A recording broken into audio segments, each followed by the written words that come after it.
ce soir, on est tous là en chair et en os. Bon, il manque Angelo, mais bon, ça c'est une autre histoire. On vient de couronner nos champions. Nos champions. Ce soir, on vous... Non, ça c'est une autre chose.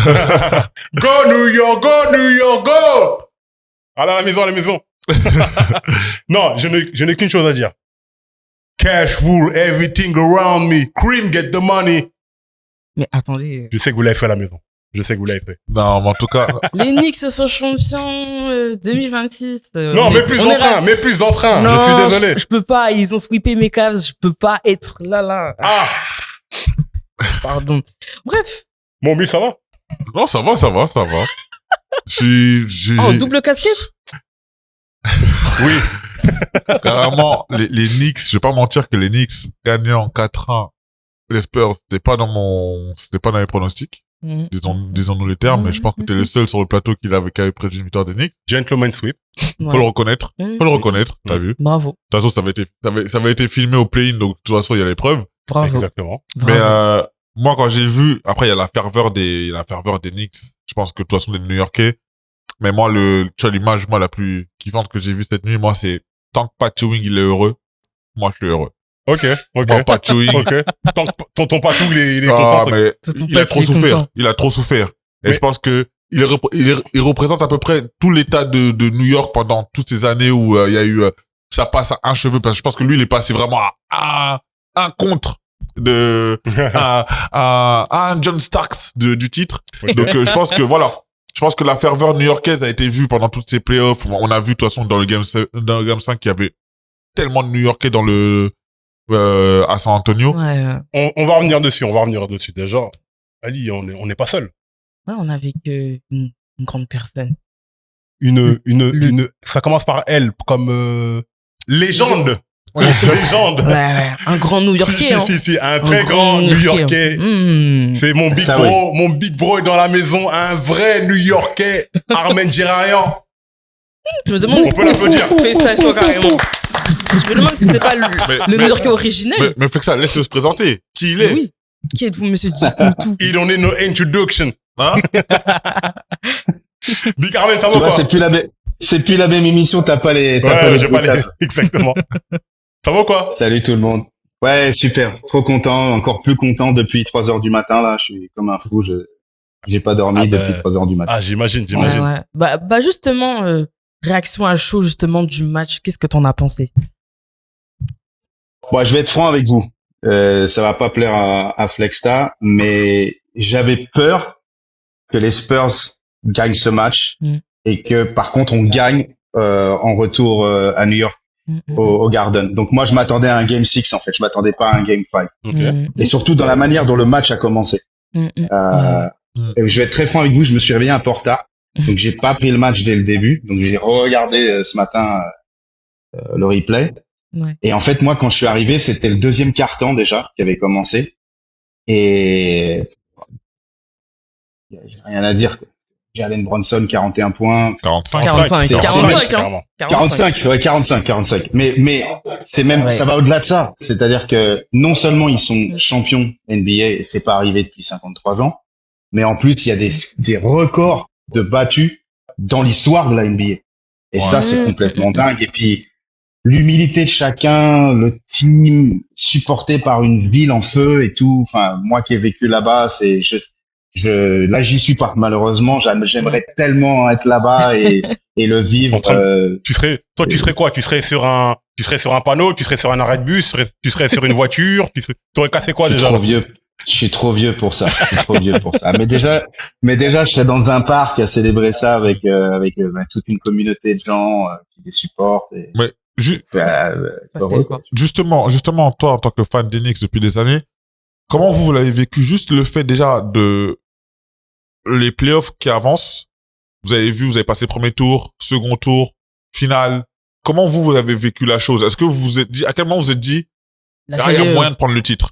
Est-ce que dès le début, vous vous êtes dit au début des playoffs, il y a moyen, ou à quel moment vous avez commencé à se dire, peut-être que on peut prendre cette année? Je vais être franc avec toi. Ouais. Pour moi, déjà la saison dernière, j'y ai cru. Ouais. C'est vrai? Ok. Ouais. La saison dernière, j'y ai cru. Quand j'ai vu le team, je me suis dit, il y a un truc qui est en train de bouger. Faut comprendre que moi, quand j'ai vécu à New York, j'allais souvent au Garden, j'ai vu pas mal de matchs. Et le problème des Knicks, ça a toujours été leur entourage. Ça a jamais été le team. Ouais. On a eu des teams extraordinaires, Ouais. des joueurs depuis Walt Frazier, en gros, tu vois, depuis Clyde et tout ce qui s'est passé par la suite. Je peux vous nommer mais 1 milliard de joueurs et vous allez me dire ah ouais c'est vrai, Effectivement. ah ouais du c'est bon vrai, monde, puis lui. Et il y en a trop, tu vois. Bon, là je porte le maillot de la Trell Sprewell, mais je te parle de Walt Frazier. Will Street. Il y a eu et le problème des Knicks, ça a été leur franchise de manière générale, c'est-à-dire qui est le propriétaire des Knicks, le coaching des Knicks, l'entourage des Knicks. Ouais. Et je pense que c'est des teams qui ont jamais été menés comme il fallait, alors qu'ils avaient tout le potentiel. Ouais. Et la saison dernière, on a vu ce changement. On l'a eu. Et quand cette année, ils ont commencé à faire une saison incroyable, moi, je suis du genre à pas vendre la peau de l'ours avant de l'avoir tué. Okay. Donc, j'ai attendu. Et quand ça arrivait en finale, là, je me suis dit, cette année, il gagne. Bah oui. Termine. Bah oui. Flex Style le sait, on s'en est parlé trop de fois, mais je voulais tellement pas jinxer le truc que j'essayais de me contenir au maximum. Mais quand ils ont gagné la finale d'Eastern Conference, je me suis dit là, attention. Je sais que les Spurs, c'était pas une équipe facile. Tout le monde était derrière Wemby, c'est la star montante du truc. En plus, il est français, donc il y a tous les Français qui le supportent.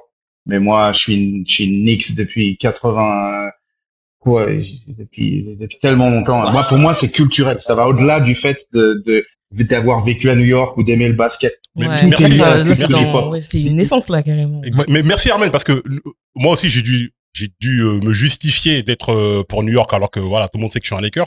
Bon, déjà en tant que Laker, je peux pas être pour les Spurs, voilà, c'est comme ça. Mais culturellement, on est New-Yorkais, musicalement, le Wu-Tang, Mobb Deep, CNN, etc., etc. Que des gens que tu connais très très bien. Ouais, et puis c'est même pas ça, il faut que tu comprennes quelque chose. Quand moi je découvre la culture hip-hop en 82, c'est presque on parle souvent des 5 éléments du hip-hop que sont la danse, le graffiti, le DJing, le rap et tout ça. Moi, il y a un autre élément que je peux ajouter à ça, c'est le look. Ouais. Et il faut comprendre que quand dans le début des années 80, on s'habille hip-hop pour se démarquer des autres, il y a 2 baskets qui sont importantes dans notre truc, c'est la Adidas Superstar et la Puma Clyde. Merci. Qui ne s'appelait pas Suède à l'époque, c'était la Puma Clyde. Ouais. Et les Puma Clyde, on les trouvait pas en France. Il a fallu qu'on attende 86 ou 87 pour aller à Londres parce qu'il y avait que 2 couleurs là-bas de disponibles.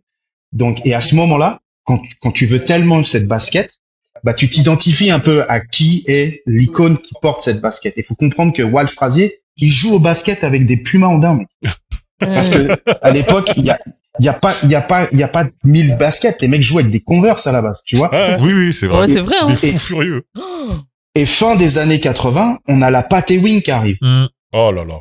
Quand t'as des wings au pied, ça fait partie de ce look dont je parle. Et qui est Pathé Wing sinon ce joueur incroyable qui est encore là à être témoin de cette victoire, tu vois. Je sais plus qui mentionnait tout à l'heure le 99, la finale où ils ont perdu devant les Spurs En plus. Et donc du coup c'est des moments tellement forts, ces moments-là, donc ça va au-delà, c'est-à-dire pour moi c'est vraiment lié à cette culture qui m'a bercé et qui est dans mon sang, quoi. Ben, c'est surtout que la dernière fois que les Knicks ont gagné, quelques mois après, le hip-hop était créé. Clairement. Donc, non mais là tu parles de 73. Ouais. Absolument. Ouais, non, clairement. Ouais, quelques mois après, c'était ce qu'on appelle la vraie naissance de ce mouvement. J'aimerais poser juste une question par rapport au fait que tu sois fan des Knicks depuis très longtemps. Hormis justement le titre, je pense que c'est le plus gros souvenir meilleur moment. C'est quoi tes meilleurs moments, toi, en tant que fan des Knicks? En fait, moi, j'ai déménagé à New York en 2006. Ouais. Tu vois.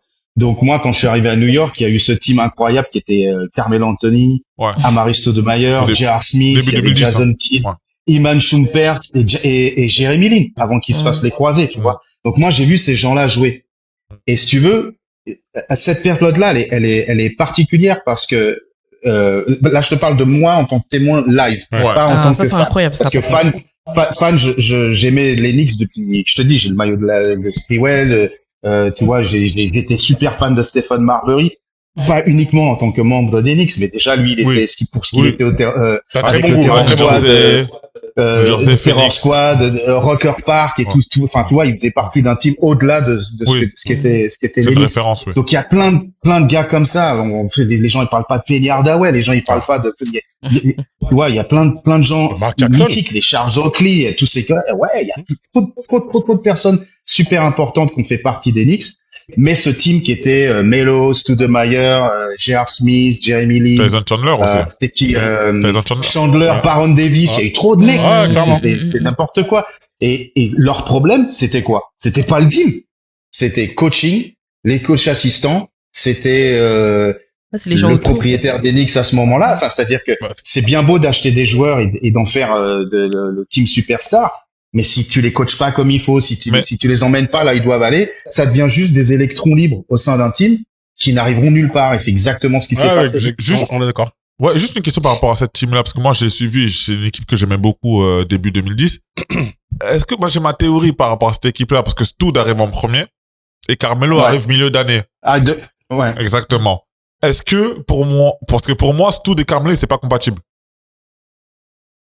Non, mais c'est surtout que Rien à voir. pour faire venir Carmelo, il lâche Danilo Gallinari, le petit meneur là, Vraiment Felton, non? Felton. Moi, pour moi, il fallait qu'il garde Il lâche des bons joueurs. Hein. Parce que moi, je me souviens de l'équipe des Knicks. Quand ça commence bien, c'est de toute manière, il a un niveau MVP. Je me souviens du game contre Boston, tu sais, à Noël, je crois. Enfin, ils font une saison de fou. Je me souviens, je suivais les Knicks de ouf à ce moment-là. Et quand Carmelo arrive, il y a un déséquilibre qui commence à arriver parce que Carmelo, c'est Carmelo. Et donc, du coup, moi, c'est en tout cas ce que je ressens moi, parce que moi, je suis Parce que c'est pas le même jeu. Oui. C'est pas le même jeu. Carmelo, il revient des Nuggets. Ouais. C'est un jeu beaucoup plus classique, entre guillemets. Tu vois, le truc de New York, et on le voit encore là, dans ces 2 dernières saisons. Ouais. C'est du basketball new-yorkais qu'on a. Ouais. C'est limite du basketball de playground. Ouais. Les mecs ont pas peur d'aller se foutre des Oui, coups c'est de coude, rugueux, des oui. Tu ce vois, grit and grind, là, ouais. c'était hardcore. Enfin, je sais, j'ai oui. pas d'autres noms, excusez-moi, mais tu vois, les mecs, c'était agressif et tout. Et puis, d'ailleurs, les Spurs leur ont rendu, le change, tu vois. Mais quand on revient un peu en arrière à cette période-là, Carmelo, il a beau être incroyablement fort et tout, et tu parles de Stoudemire ou même Schumpert et J.R. Smith qui venaient des Cavs à ce moment-là. C'était pas. Non, ils sont allés aux Cavs après. Ils sont allés aux Cavs après. C'est pas le même jeu. Il y a personne qui a le même jeu. Même Jeremy Lin, il a pas ce jeu-là. Ouais. J.R. Smith, il venait de Denver. Il venait de Denver avec. Denver, excuse-moi. J.R. Smith, il est arrivé avec Carmelo, je crois. C'est quoi, c'est 2010? Ouais. 2010. Oui. Et il me semblait que, ok, c'est peut-être moi qui me non, et il me semblait que Schumpert, en fait, Schumpert et J.R. Smith, c'était sont allés à déjà, Cleveland. Ouais, ils sont allés à Cleveland. Ils sont allés en Cleveland Ils sont 2014-2015. partis offrir le titre à LeBron. Mais au-delà de ça, après, au-delà de ça, pardon, c'est j'ai inversé. toi, t'as vécu dans Big Apple. Tu sais ce que c'est que la ferveur, la folie un petit peu irrationnelle. Un peu comme à Marseille, hein. Ouais. Tu parles avec un Marseillais, Comme à tu vas Paris. dire, tu lui parles de foot, tu vas dire il est fou. Ben, les New-Yorkais, c'est ça. C'est qu'ils sont fous. Tout à l'heure, t'as demandé, quand est-ce qu'ils se disaient, que c'était bon pour le titre. Début de l'année. Ouais, non, mais en Début de la vrai. saison, les New-Yorkais se disent, cette année, c'est pour nous. Non, mais après, en vrai, pour moi, c'était logique, hein, cette année, en vrai. Pour moi, c'était le Non, mais- titre ou rien, en vrai. Et excusez-moi de vous couper la parole, mais il faut comprendre un truc, c'est que de la même manière que tu parles des Marseillais ou des Parisiens, New York, on a le baseball, on a le basket, et New York, c'est les Yankees, c'est les Mets, c'est les New York Giants Ouais. dans le football américain. On a 1 milliard de teams comparé à ce qu'on pourrait supporter en tant que fan de l'OM ou fan du PSG et autres. Clairement, tu vois. Mais les titres, les Knicks, c'est comme, ouais, non, mais on est d'accord, mais les Knicks, c'est quand même très particulier. Ouais. Tu vois, Ouais. même quand ils ont voulu faire tout le buzz quand les Nets sont retournés à Brooklyn, Oui. pour moi, ça a pas eu l'impact. Je suis d'accord. J'étais vraiment là-bas. Ouais. Ça a pas eu l'impact que le support des Knicks et des fans des Knicks. Ça a déplu aux fans des Knicks parce que du coup, ça faisait une deuxième équipe sur New York, alors que New Jersey, enfin, que pour la plus longue période, les Nets étaient dans le New Jersey. Et là, on se retrouve vraiment avec 2 équipes. Et puis, c'était un peu partagé, tu vois. Les gens étaient OK parce qu'il y avait Jay-Z derrière, mais en même temps, OK, ça faisait un stade de plus, dans Brooklyn. Ça a fait énormément de bien, mais en même temps, ça a encore plus gentrifié le quartier. Exactement. Et au final, les gens qui étaient vraiment 100% basket, ils étaient fans d'Enix. Mais, Oui, mais c'est qu'est-ce qu'en pense ton cher ami, comment il s'appelle déjà? Le mec qui porte des lunettes, qui est souvent au courtside, là. Spike Lee.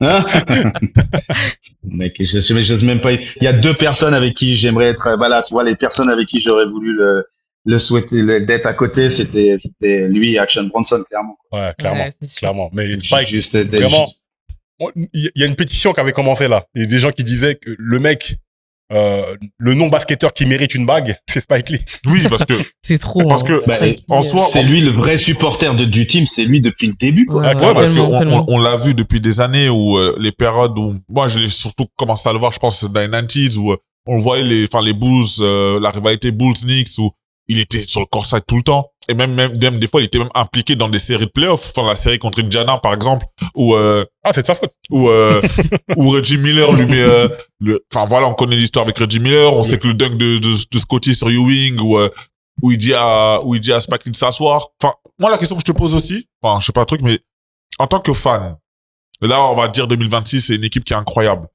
Mais est-ce que comment c'était pour ceux qui ont pas vécu, parce que moi je l'ai pas vécu, j'ai seulement vu les reportages, les vidéos, les matchs et tout. New York 94, parce que c'est très référencé comme l'équipe référence. C'est l'équipe qui est allée en finale, qui a perdu au Game 7. C'est le grand Ewing. Qu'est-ce que représente cette équipe-là? Parce que même jusqu'à aujourd'hui, on voit encore Ewing sur le côté, on voit Starks encore toujours là, on voit Charles Oakley qui était là. Qu'est-ce que représente cette team encore dans le cœur new-yorkais? Alors on parle aujourd'hui. Bah, je vais être très franc avec toi. Il y a une personne qui est emblématique de ça, c'est pas malheureusement, mais c'est Patrick Ewing. Ouais. Tu vois, le nombre de mecs qui portent 33 encore aujourd'hui, c'est en référence à cette équipe-là. Tu vois, et c'est en référence à ce joueur-là. Parce que malheureusement, tu vois, je te parlais de Walt Frazier tout à l'heure, de Clyde. Ouais. J'ai jamais vu un mec porter le maillot de Clyde. Mhm. Ou de Charles Oakley, ou de Marcus Camby, ou de, tu vois ce que je veux dire? Il y a des milliards de mecs, allez, Alan et Houston. là, tu me parles de 94, mais Pat Ewing, il joue jusqu'en 2000, si je me trompe pas, il joue jusqu'en... Ouais, 2000 après il va à Seattle, Orlando, enfin il finit sa carrière un mais peu. le Sonics, on oublie. Oui, Ça voilà, n'existe pas. mais il va. C'est un mirage. Ça n'a pas existé. Non, mais Parce que de 94, toute façon, il se c'est blesse. comme la majorité des joueurs Oui. qui finissent par finir leur carrière dans un autre. Mais Mais oui, ce que je veux dire par là, c'est que il arrive en l'emblème 85. Ouais. de ce qu'est Pat Ewing, c'est, je sais pas, tu vois, si on aurait pu lui remettre les clés de la ville, il aurait pu être maire de la ville. Enfin, toi, il y a des 1000 propositions différentes par rapport à ça. Mais tu me parles de l'équipe, tu me parles de match, tu me parles de rencontres et tout. Mais moi, 94, tu vois, j'ai beau, enfin, tu vois, Pat Ewing, ça reste pour moi l'icône de ce team. Ouais. Jusqu'à ce que tous les autres arrivent. Ouais. Mais justement, ça soulève une autre question parce que par rapport à ce que tu disais il y a quelques minutes, c'est que New York, on se rend compte que mine de rien, c'est un club familial. Ouais. C'est toujours les mêmes gens au courtside. Mm. Il y a la famille des anciens joueurs qui sont là. Franchement, le spectacle qu'ils nous offraient, pardonnez-moi, Pas cette saison, quoi, tu vois. c'était incroyable. Tu vois, vois quand toute la- vous mentionnez Spike Lee, moi, je suis d'accord avec vous. C'est des gens, tu vois, où, merde, voilà, j'ai un trou de mémoire, l'acteur qui est tout le temps là aussi. Ben Stiller. Ben Stiller, tu Il y a vois, aussi, c'est des gens qui sont tout le temps là. Fat Joe, il a toujours Ouais, été là. Et ouais. Comme tu la vois, base c'est de des gens New qui York, vraiment toujours. New York Unité spéciale, là. Comment Ouais, ça s'appelle? ouais. Mais Leur- Timothée leur Chalamet, leur tout ça, cœur, t'étais il est pas là, orange et arrête rouge. de mentir. Mais Timothée Chalamet, ça me dérange pas, tu vois. Oui, Mais oui, c'est Taylor sûr. Swift, tous ces gens-là, tu vois, et tu sais quoi? Et qui viennent. je sais pas si tu vas me contredire ou pas, je pense pas. Mais tu vois, même quand il y a des gens qui disaient que Trump, il avait rien à faire au Game 3, ben, Trump, on peut le détester pour plein de choses par ailleurs parce que voilà. il Ben, est on a détestable. perdu à cause de lui. Mais non, mais c'est surtout que il est légitime. C'est un New-Yorkais. C'est un mec du Queens. Il a supporté les Knicks toute sa vie. C'est un vrai New-Yorkais. Bon, ça, il y a Il est Malheureusement. orange. Ouais, bon, après on l'aime pas. Il y a pas de problème. Mais Et il est orange. ouais, il est orange. Orange is blue sky. Mais c'est surtout que tu vois, l'équipe de 94, j'ai l'impression que l'équipe de 2026 là qui est championne, c'est l'équipe qui ressemble le plus à l'équipe de 94 avec ce côté rugueux, agressif, très clairement très new-yorkais en fait. New York, c'est une ville, c'est la ville qui ne dort jamais, mais c'est une ville agressive aussi dans sa manière d'être. Tu vois ce que je veux dire?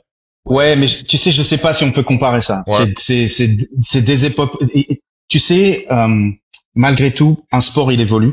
Ouais. Ouais. Même si des gens ont du mal à voir comment le basket évolue, c'est un sport qui évolue énormément, tu vois. La situation sociale politique, économique, tout ça rentre en jeu, tout ça joue. Et je pense que c'est important de soulever ces moments-là parce que quand on parle de Clyde ou même de l'époque de Pat Ewing, quand tu vois, tu me dis 94, faut comprendre que 94, c'est Giuliani le maire de New York. Ouais, c'est chaud. Et c'est le moment où il se met à nettoyer la ville. Ouais. Oui. C'est 94. Donc c'est zéro tolérance. C'est repousser toutes les communautés hors de Manhattan pour complètement changer Manhattan. Ouais. Donc les fans des Knicks, c'est quand même des gens qui sont privilégiés, qui sont capables d'aller s'acheter des tickets et d'aller au Garden. Ouais. Tu vois. Même si en termes de prix, ça représente pas ce qu'un ticket coûte aujourd'hui. Ouais, Spécialement quand ça, c'est clair. les gens étaient prêts quand les gens étaient prêts à payer pour aller voir les derniers matchs là. 80 000 $. Les gens ils ont sacrifié des loyers dans des tickets, tu vois, parce qu'ils n'arrivaient pas, je pense, à ces époques-là, tu vois. C'est juste économiquement pas possible. Mais tu fais très bien de le dire. Mais tu vois, par rapport à si tu fais la corrélation avec l'équipe d'avant, la difficulté, le côté dur de cette ville new-yorkaise où la vie est dure, les gens sont agressifs, les gens sont quick temper, tu vois ce que je veux dire, c'est-à-dire qu'ils sont c'est pas agressif. Il faut que tu comprennes un truc. C'est agressif. Je pense que les Parisiens sont beaucoup plus agressifs que les New-Yorkais. Bah, on est les mêmes. On est les mêmes. Mais je pense que c'est plutôt fast life. C'est comment la vie, c'est la course aux billets, comment la vie te pousse à devoir gagner de l'argent pour survivre. La vie chère, tout ça, effectivement. Et c'est c'est le système américain. Ouais. Mais il s'amplifie forcément dans des villes comme New York et Los Angeles. Et donc du coup, si tu veux, et puis il y a les surenchères. Tu vois, aujourd'hui, la course au succès, à la gloire, à ce que te montrent les réseaux sociaux pour être toujours là, tu vois. Toute ton image, elle passe par les réseaux sociaux aujourd'hui, alors qu'avant c'était les couvertures de magazines, c'était des choses complètement différentes. La réussite aujourd'hui, elle est montrée en 10 secondes en vidéo sur un téléphone ou sur une tablette. Donc imagine bien que tout devient surenchère. Par rapport à l'agressivité de la ville a perdu énormément de son agressivité. L'agressivité dont tu me parles, c'est l'agressivité des années 80 jusqu'au début des années 90. Mais à partir des années 90, et encore plus le 11 septembre, à partir du 11 septembre, New York, les gens, ils sont coude à coude. Hein. Tout le monde s'entraide. Et c'est plus du tout pareil. T'as très peu de clochards dans la rue. Tu vois, moi, la première fois que je vais à New York, c'est en 91. J'enjambe des clochards dans la rue. Wow. Sur Broadway. Dans Soho, quoi. Tu vois, c'est pas, on parle pas du tout du même New York. Et la seule fois où j'ai eu peur, où j'ai cru retrouver un peu cette ambiance-là, c'est après le Covid. Parce que tous les shelters, les abris pour pour les homeless et pour les sans-abri, pour les sans-abri, voilà, étaient fermés. Et du coup, ils étaient retournés dans la rue. Et là, tu voyais des spécimens particuliers qui faisaient qu'on avait l'impression de retrouver un peu cette ambiance new-yorkaise-là. Mais les New-Yorkais eux-mêmes, il y avait beaucoup moins d'agressivité, beaucoup moins de violence, beaucoup moins de meurtres. Tu vois, moi, quand je vais à 91 à New York, Times Square, c'est des sex shops et des théâtres. C'est pas Disney, c'est pas truc. C'est pas ce que c'est devenu aujourd'hui. Non, mais évidemment. Mais j'ai envie qu'on finisse là-dessus, c'est que, tu vois, toi, t'es un amoureux des Knicks. On a souffert. Enfin, moi, je suis un Laker. En fait, le truc, c'est que faut le dire. New York, c'était la risée de la NBA pendant des années. Regarde quand KD, il veut pas venir. T'as vu ce qu'il avait dit? Il a dit, je voulais pas venir. Je voulais pas être le sauveur, gna, gna, gna. Il y a plein de mecs, en fait, qui se moquaient de cette équipe-là parce que c'est l'équipe de, mais peut-être l'année prochaine. Les Yankees, pareil. Les Giants, pareil. Les Mets, pareil. C'est des équipes. C'est une ville qui était maudite d'un point de vue sportif. Là, ça veut dire que la malédiction qui est tombée cette année, c'est chaud. Et là où je suis d'accord avec toi, c'est que les gens qui aiment ces teams-là, c'est des gens qui les ont supportés même dans la défaite. Ouais. Tu vois, des fois, des gens, tu sais, tu pourras dire, j'ai honte de dire que j'aime tel ou tel team parce que tu sais que c'est des méga losers, les gars. Et c'est un peu le cas des Knicks. Ou de Cleveland. Et c'est pour ça que je tenais à te dire un truc tout à l'heure, c'est que ça a jamais vraiment été de la faute de l'équipe. Même si effectivement, soulever le fait que beaucoup de joueurs étaient mis dans un team et avaient un style de jeu complètement différent. Et je pense qu'ils perdaient du temps à essayer de s'adapter. Mais c'est aussi le problème de l'entourage du team. C'est le problème du coaching, c'est le problème des assistants, c'est le problème de plein de choses. Et d'une franchise qui met de l'argent sur la table sans vraiment penser aux répercussions de ce qui va se dérouler derrière. Et malgré tout, les fans restaient fans des Knicks. Ouais. Et supporters de chaque joueur. Et ça s'est encore vu exponentiellement. Je sais pas si ce terme existe vraiment, mais dans ces 2 dernières saisons. Si. Parce que pour la première fois, bon, déjà, t'as 3 joueurs qui sortent de la même écurie. Tu vois, Villanova, on peut les remercier, c'est ces clair. C'est la gens-là. victoire de C'est Villanova, clair. clairement. C'est Ouais. Bridges, Hart et Brunson. C'est quand même incroyable, tu vois. Donc déjà, eux, ils ont un système de jeu qui est quand même très commun. Et ça, tu le ressens. Tu vois, même si effectivement, Jalen Brunson, il est resté un peu électron libre, ça lui a même été reproché cette saison de souvent jouer un petit peu trop solo.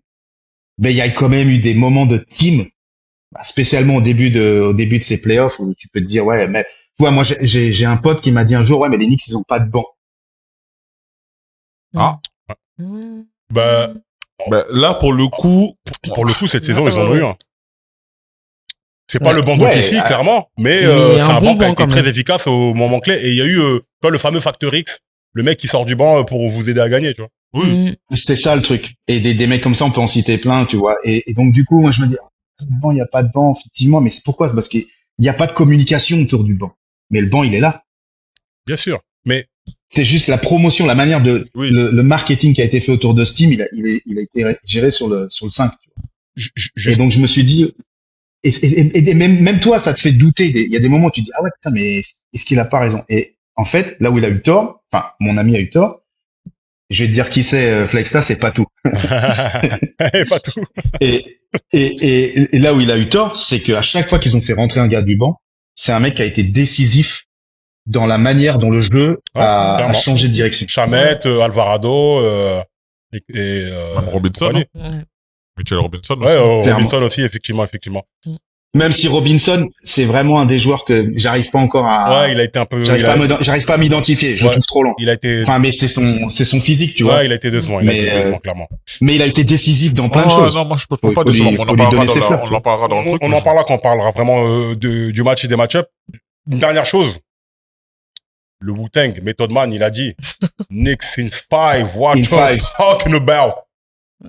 Et, Lui, il a dit Eric ça Wan, quand les ils deux, étaient à moi. moins 20, ils étaient à Ouais. moins 27, hein. Non, moi, 29 fois. Exactement. Ils étaient à moins 27, Ça, à la mi-temps, ils font Ça, leur c'est show. fou, ça. Et il dit ça.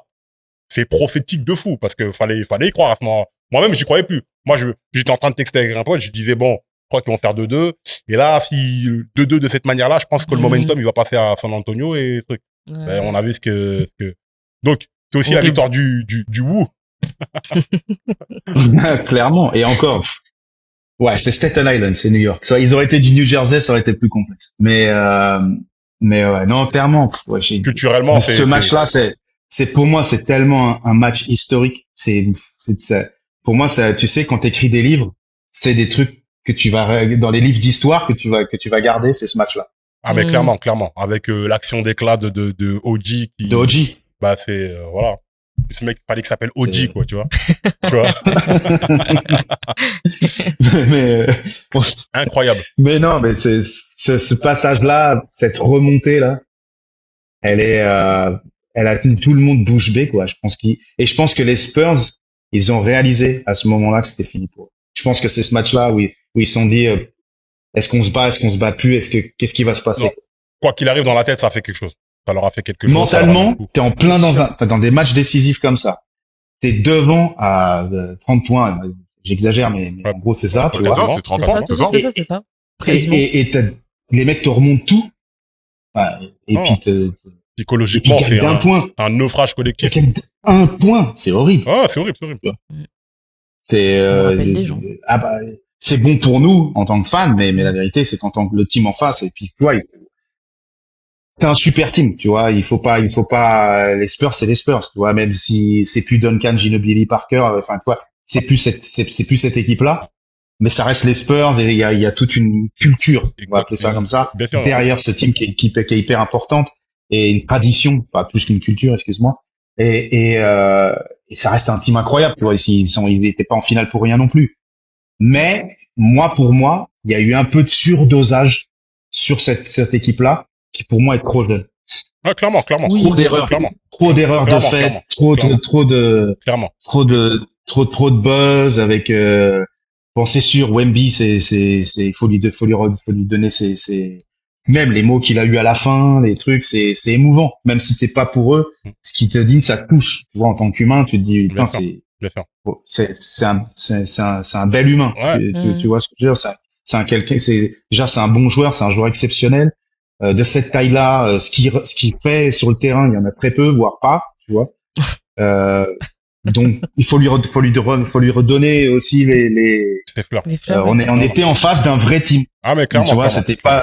on n'était pas en face de bras cassés où on se dit ils ont gagné cette année parce que le team en face c'était nul. Non. Et c'est Ils bien. ont mal joué, ça arrive, tu vois. Mais c'est bien que tu dis ça. Comme ça, ce titre, il sera vraiment légitime et on pourra pas dire oui, mais non, mais en face, lui, il était blessé. Ouais, mais vous avez affronté personne, etc., etc. Non. Les gars, on a affronté une vraie équipe qui aurait mangé n'importe qui à l'Est. Le fait, c'est que New York mérite complètement cette victoire. Oui. Clairement, on va pas parler de dynastie ou je sais pas quoi. Je pense pas qu'ils vont faire un repeat ou je sais pas quoi. Mais ça les a réconciliés avec la victoire. Il faut qu'ils la savourent comme il faut. pendant bout, très tu vois. longtemps. Mais t'as vu ce qu'Hart a dit à la fin aussi. Il a dit quoi? Il a dit que cette année il n'y aurait pas de draft. Il a dit que le team resterait tel que. Ouais. Bah j'espère. En tout cas, eux ils ont gagné donc Leon Rose, James Dolan. Pour l'instant, ils ont fait le bon choix. Il y a un certain Tom Thibodeau qui doit être chez lui avec doit l'avoir mauvaise un peu. Ouais, mais faut pas lui enlever sa part du gâteau non plus, Bien parce sûr, que la saison dernière, c'est lui qui remet un peu le diapason Il est entre l'architecte guillemets. de cette équipe-là, clairement. Donc clairement, tu vois, c'est lui qui remet un peu qui redonne le ton un peu à cette équipe et tout. Moi, tu vois, il y a beaucoup de gens c'était très mitigé son départ, si tu te souviens bien. Il y a beaucoup de gens qui étaient pour et plein de gens qui étaient contre. Bon, Coach Brown, mec. Ouais, non, de toute façon, rien à dire. Il a gagné. Bon, bah, bravo. Merci, monsieur. Et puis, tu vois, comme il a dit, hein. Même un autre truc qui est très fort, c'est quand même qu'il est le père de Jalen Brunson. Oh là là, c'était trop chou. Ça, toi, coach ça, assistant. Ça, là. Tu vois, enfin, mais il y a ça, c'est des choses, c'est des émotions que en tant qu'athlète, tu sais pas ce que tu ressens à ce moment-là quand tu regardes ton père et que tu vois toutes les vidéos qui ressortaient aujourd'hui comme quoi il y a que son père qui a cru en lui depuis le début, qui l'a entraîné et que effectivement il y a eu plein de choses comme quoi beaucoup de gens reprochaient le jeu de Jalen Brunson ou sa lenteur au début, qu'il n'était pas assez rapide par rapport à sa taille, plein de trucs et tout. Tu te souviens ce que je t'avais dit, Flexta, que dans le game 4, que pour moi, je sais pas pourquoi j'arrivais pas à vraiment le décrire, mais je revoyais un Allen Iverson en Bronson dans son agilité. Le mec, tu vois, tu le vois monter contre un grand, tu dis ouais, il va se faire contrer, boum, ça rentre, tu dis mais attends, mais encore ça rentre, fait n'importe quoi, il est de dos, il fait que des trucs, ça rentre. Ouais, en plus du roman, tu vois, il va au contact, il tombe, il se relève, etc. C'est un chat. Et je cherche pas, c'est un chat. Donc et je trouve que tu vois, enfin pour en venir à ce que j'étais en train de dire, tu vois, qu'il y a son père qui est là, qui le voit gagner son titre. Ouais, non, c'est incroyable. Là, clairement, la famille Brunson a réussi ce que la famille James a tenté de faire avec LeBron et Bronny. Oh là là, quel cauchemar. Qui peut arriver? Attends, ils sont LeBron. Non, mais fais que ça. Laisse ça, commence pas. Laisse ça. Bronny, laissez LeBron tranquille, touchez pas là. Merci. Bon, non, mais voilà. Bon, on va pas prendre plus de ton temps, Armen. Merci infiniment d'être venu, de nous avoir blessé de ta présence. Ouais, voilà, un vrai New-Yorkais avec un vrai maillot. Un vrai maillot d'un étrangleur, comme tu le dis. Et savoure, hein. Va à New York, va kiffer avec les tiens. C'est tellement le moment. Tu sais que je vais te contacter parce que je sais que toi tu pars. Ouais. Tu vas partir en mission pour moi, frérot. Moi, si je me connecte avec Spike Lee, y a pas de problème. Hein. Vas-y, on va arranger ça. Vous avez entendu. Bon, s'il y a Megan Good aussi qui est là. Bon. Voilà. Toujours débordé. C'est ça, toujours débordé. Toujours le débordement. C'est le mot de la fin. C'est vraiment le mot de la fin. On parle de basket et tu divagues. Toujours débordé. Lui, il aime trop les ballons, lui. Ça, son problème à lui. C'est ça. Merci beaucoup, Armen. Bon, les amis, finissez bien cette émission. Merci à vous pour l'invitation. C'était génial. Gros bisous à Continuez, j'adore ce que vous faites. Et j'aime bien les polémiques que vous créez dans chacun, qui supporte chacun son team. Il y a manque de bol pour vous. Merci beaucoup. Allez, New York. Voilà. Merci, New York. Ouais, il est bien. Allez, Armen. Ciao. Salut. Ciao. Magnifique. Bon. Vous l'aurez vu en exclu, hein. Là, ce monsieur-là s'exprime pas beaucoup sur le basket. C'est une légende qu'on a. un certain clip de Pitbull vous dit Mm. quelque chose, c'est ce monsieur-là qui l'a réalisé. Entre Attention, hein. Entre Attention. autres. Donc, Abonnez-vous. bah, Abonnez-vous. ah non. Attends, on va finir. Parce que là, tu veux alors, Ah, mais- abonnez-vous, oui. Oui, mais c'est important. il faut dire, c'est que, au-delà d'être New-Yorkais, le fait de voir la grande ville qu'est New York, Mm. un grand marché renouer avec la victoire pour la NBA, mais vous n'imaginez pas à quel point c'est du pain béni. Oui, on va en, Non, mais on va en discuter parce dans que le, clair. dans le- Quand c'est des villes comme Oklahoma City qui gagnent, c'est cool, mais ça fait du bien qu'à Oklahoma City. Oui, Là, c'est le monde entier qui va récolter oui. les fruits de cette victoire, etc. Mais il y a des Ok. choses à dire par rapport à ça. Je pense que là, quand on va parler vraiment des Knicks, qu'est-ce que le sacre de New York signifie, je pense qu'il y a énormément de choses à dire Oui, dans le il y a- basket il y a déjà beaucoup juste de en choses. général, mais aussi en dehors de New York parce que il y a énormément de records qui ont été battus au-delà même du terrain. Bien tu sûr, vois. bien sûr. Donc, Bien sûr. L'affluence, t'as vu ce qu'il y avait dans c'est dans pour la ça que ville, c'est pour ça que je te etc., parle de etc. ça. Je me dis Bon, il y a eu que quelques débordements qu'on déplore, évidemment. Oui. Mais l'influence, tout ce qui s'est passé, en termes de ferveur, Ouais. non, 53 ans, c'était trop. Tu vois, comme je te le disais la dernière fois, le Congo, ils ont réussi à vaincre cette Oui. malédiction. Le PSG aussi, bon, c'était l'année dernière, vaincre cette malédiction. Ben là, cette année, New York, ça y est. Bon, Ouais, bah, ça- Arsenal, bon, faites quelque chose pour essayer de la Courage. prendre, mais... non, mais après, bon, voilà, mais Arsenal, ils ont gagné le championnat et après, Ouais, déjà, après ça fait 2004, années aussi, joueurs, donc, voilà. Ouais, c'est un peu comme quand LeBron gagne le titre à Cleveland. C'est depuis Cleveland n'avait plus gagné de championnat sportif depuis les années 60. Et du coup, la ferveur qu'on avait vue à ce moment-là, Ah, c'est voilà. c'est beau. Donc, en termes de réaction à chaud, je me dirais vraiment que je pense j'aurais aimé pour le basket, pour la ferveur, que le New York prenne le titre au Madison. Oui. Sûrement, je pense que ça aurait été une des plus belles images, je pense, que all time en termes de basket, en termes de célébration de titre. Je pense. Après, Mhm. maintenant, ils ont gagné au game 5, tant mieux. J'ai envie de te dire, avec le monde qu'il y avait à San Antonio, c'est comme s'ils étaient à New York. Non, Je te non, jure, oui, c'est une dinguerie, hein. Ça, c'est une dinguerie, hein. Oui, J'étais Les choqué. fans new-yorkais. oui, mais après, je pense que ça aurait été un peu plus, tu vois, symbolique. Tu vois, c'est Oui, oui, toujours, oui. Ouais, c'est sûr, on c'est sait que le sûr. Madison Square Garden, ça reste quand même l'arène emblématique de la NBA. L'année dernière, quand Clairement. on joue là-bas, quand chaque superstar joue là-bas, il doit faire un match référence là-bas. Ça a été fait par les Jordan, les Kobe, les LeBron, tout ce que vous voulez. Content. Et déjà que on en parlera dans l'analyse aussi de la série de New York, mais on a eu un Game 4 qui est déjà légendaire, qui sera légendaire après la remontée, la plus grosse remontée all time. Mm. Mais on a quelque chose aussi que la ferveur des Knicks a touché énormément de gens, même en dehors du basket. Clairement. Voilà. Clairement. Donc on est arrivé sur un moment où les Knicks qui étaient, en fait, l'image des Knicks a totalement changé à partir du moment où les Knicks prennent ce titre enfin. Parce que l'air d'un, ils avaient un peu cette image-là de choker. Cette image-là de, on croit en vous, mais on sait que vous n'allez pas aller jusqu'au bout. En fait, c'était les perdants magnifiques. Mais ça, c'est New York. Oui. Cameron. Ouais. Il dit qu'il est pas pour les Knicks parce qu'il dit, ouais, les Knicks, c'est, New York, c'est la ville de, ouais, l'année prochaine. Ouais, Ouais. l'année prochaine. Mais Ouais, tu- l'année prochaine. Mais Mm. parce que il s'est passé beaucoup de choses. Après, comme je te dis, on en parlera vraiment quand on parlera vraiment des Knicks dans le détail. Mais, tu vois, la ferveur qu'on a vue cette nuit, la ferveur qu'on a vue même depuis le début des playoffs, elle est totalement dingue. On la voyait l'année dernière quand, malheureusement, il y a eu cette défaite-là contre Indiana où on n'avait pas vu Indiana passer.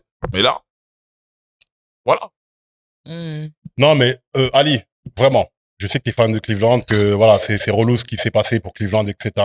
Mais là, objectivement, en tant que fan de basket, voir ce que t'as vu, Non, New c'est York n'a pas volé sa victoire. Oui, Là, c'est non, vraiment une on équipe peut même plus méritante. c'est très mérité. Ça, Et même ça, franchement. et ça donne même du crédit à votre défaite. Là, vous avez perdu contre les champions en titre. C'est-à-dire que c'était leur rendez-vous, c'était leur année, voilà. Enfin, tu vois, des fois, C'est joliment dit, mais je me sens un peu offusqué là. Parce que tu... Non, mais quand tu perds contre le vainqueur, c'est que c'était pour lui. C'est dans la vie. Ouais. Toi, c'est comme Coco avec Oh, Pac Donovan, ouais, c'est pour voilà, lui, mais en voilà, vérité, c'est voilà. pour toi. Mais bon. Mais bon. Vous voyez Vous voyez Désolé, non, mais honnêtement, vraiment, moi, j'y croyais parce que vraiment, non, New York avait besoin de ça. Et la NBA, je te dis, les ratings on n'a jamais été aussi bons cette année. Mm. Et un gros marché comme New York, ça va changer beaucoup de choses. Maintenant, on va plus les regarder comme les losers. Il y a des mecs qui vont commencer à se dire, bon, c'est pas mal ce qui se passe là-bas. Bonjour. Je m'appelle LeBron James, vous avez besoin d'un... Waouh. d'un minimum bon. vétéran. C'est bon. Ils ont pas besoin de ça, en vrai. Ils ont pas besoin de ça. Mais bon. Abonnez-vous. Et bravo encore aux Knicks, hein, les... Oula, c'est... Non, j'ai le seum. Mais c'est Faut mérité. pas, Mais j'ai le seum. honnêtement. Mais c'est mérité, mais j'ai le seum. Non, mais après, voilà. Non, mais on va attraper les vestes dans le commission des gens qui me disaient, ah, San Antonio, pourquoi t'es pour les Knicks, nanana. Bon. Oh, tu penses à qui? Je Je pense vous à avais Yas, dit. moi. Je pense à beaucoup de monde, vous savez. On en Allez, reparlera. c'est parti. Abonnez-vous.